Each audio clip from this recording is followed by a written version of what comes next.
How to create highlights on Instagram. Hey everybody, welcome back to the channel. In today's video I'm going to guide you through the steps on how you can create highlights on Instagram, so make sure to watch the video till the end.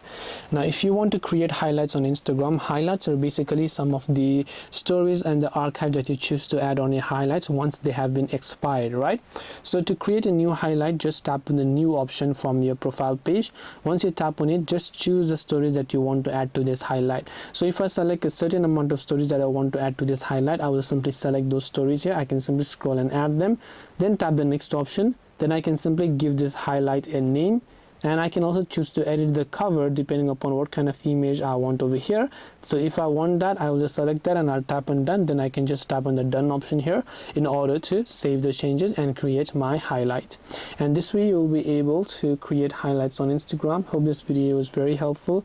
If you have got any more questions, feel free to leave them down below. Thank you for watching and see you in the next video.